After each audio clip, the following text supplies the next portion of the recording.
Alam nyo ba na si Barney ay isang serial killer noong 1930s?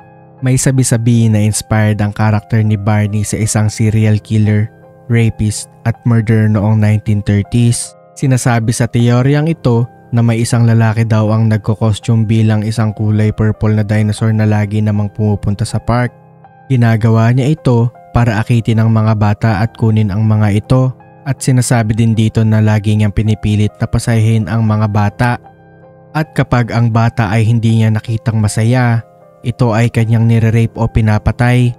Pag ang bata ay hindi umarte na masaya o kaya naman ay umarte ng masama, ay ginigilitan niya ang mga ito sa leeg at tinatapon niya ang mga bangkay nito na malapit sa ilog.